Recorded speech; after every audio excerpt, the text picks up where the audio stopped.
Hello, guys. Josh Sigmund with Legacy Mutual. I just want to give you a couple well wishes for Thanksgiving. I hope you have a fantastic weekend. I hope you enjoy your time with your family and with your friends. And before you take off, I wanted to give you something to think about. I was literally at San Diego for last week doing the core training, just working on my business, trying to figure out better ways to do business and take care of my clients. And I had the opportunity to go down and watch a different speaker downtown San Diego by the name of Grant Corgan. And Grant Corgan is a super athlete. He's an alternative athlete. Anything you've seen on videos of guys jumping off of cliffs and doing snowmobiling and skiing and surfing and anything that you can think of like that, he's done.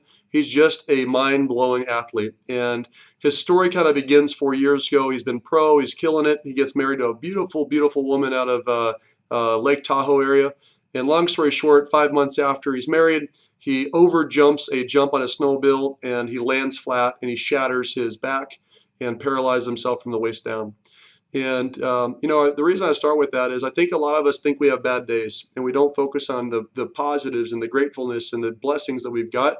And they focus on all the negatives and what shoulda, coulda, woulda been. And whether that's in business or personal, it motivated me. For example, this last whole week and today included, I feel like a dog. I am sick as a dog.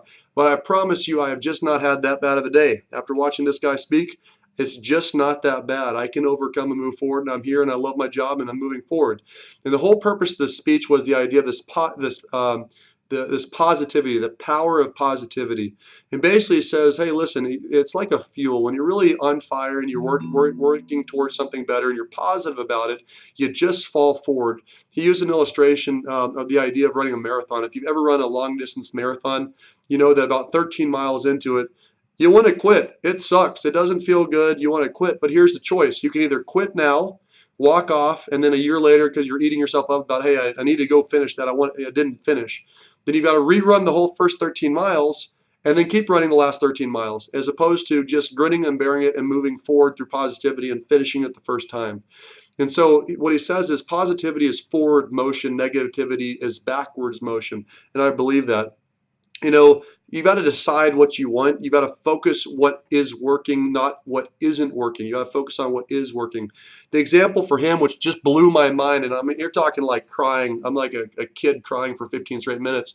I watched this guy that's paralyzed, and I swear to God this happened. I watched him walk 100 feet and then up 3 stairs. And we're all watching like that doesn't make sense. There's no way you can do that. We could see pictures up there of his spine separated as L1, L2. And I watched this guy do that. And he said, well, here's the deal. I always know my feet are there. I can see my legs. I believe they're below me. And what I focused on is the use of what I can feel. I can feel my butt. I can feel my glutes. I can feel my hip flexors. I can feel up to about my first half part or down to my first half part of my thighs. And what I've learned is that if I just flex it a certain way, I can pick up my leg and put it down, and I believe that it's there and it's not going to fail me, and I can flex my next leg, and like a robot, I can move through. And I watched this guy 4 years later, still paralyzed, supposedly, walk 100 feet, not being able to feel anything from the knees down. I think that's awesome. I think it's focusing on what does work, not what doesn't work. He says the fuel is daily affirmations. He said every day you got to wake up and tell yourself what you're grateful for and what's working. And anyone that's a friend of mine or knows me in business knows that I look crazy when I'm walking from my car to my office, because every single day I say I love my job, I love my job, I love my job. I'm just gonna have fun today. And I say that over and over. And I've been doing that for 7 years. One of my core business coaches taught me that years ago, and I keep on doing that. And I believe that, and that's why I run to work and I love what I'm doing. I think I've just convinced myself that there's no better thing than what I'm doing right now. And I hope that's the same for you guys. He said that we are not defined by what happens to us, but what we do with it.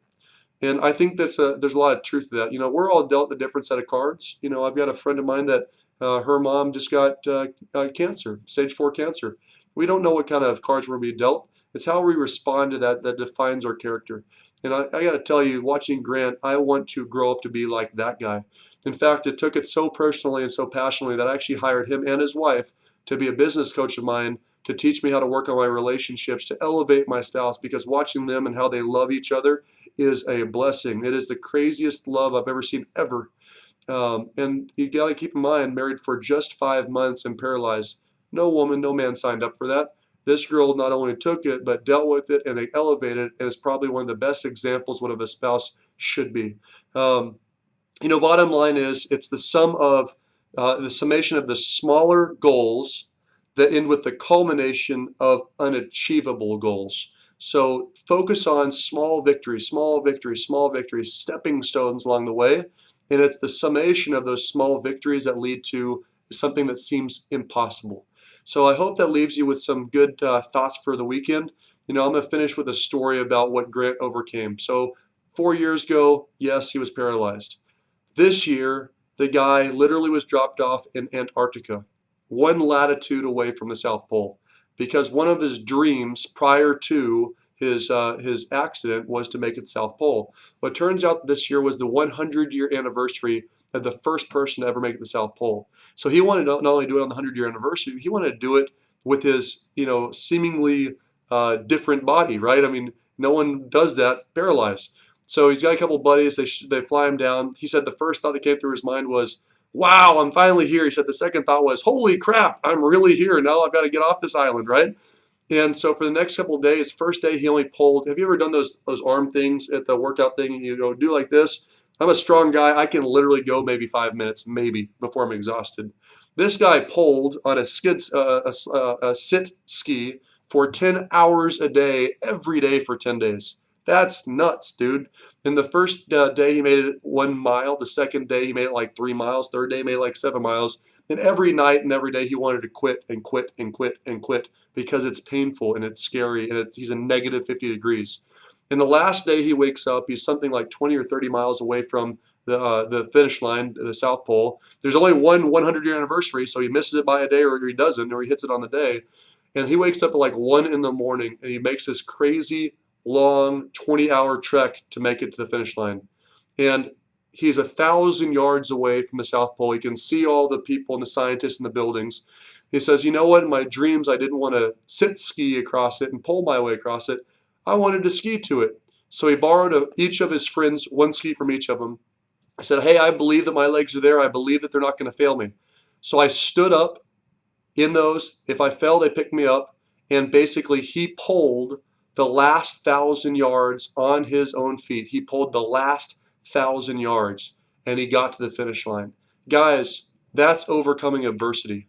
And so when I think about what I'm thankful for, and there's so many people and clients and past clients and referring partners, my family, my friends I'm thankful for, I just think about, hey, listen, our days aren't that bad. And we need to be thankful for all the good things and good blessings in our lives.